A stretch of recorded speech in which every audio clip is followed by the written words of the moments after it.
امروز وظیفه چیست؟ کمک به مقاومت. هر کسی هر جور میتوانه باید به مقاومت کمک کنه. کمک به مقاومت وظیفه است.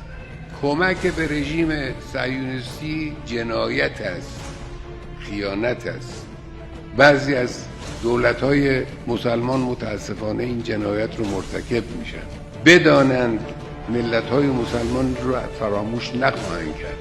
امروز وظیفه است که دولت‌های مسلمان نگذارند کالا و نفت و سوخت و اینها به رژیم صهیونیستی برسه، همچنانی که اون میگذاره آب به مردم غزه برسه. این وظیفه دولت‌های مسلمان است، وظیفه ملت‌های مسلمان است که از دولت‌های خودشون بخواهند که هر گونه کمکی رو قطع کنند، بلکه رابطه‌های خود رو قطع کنند.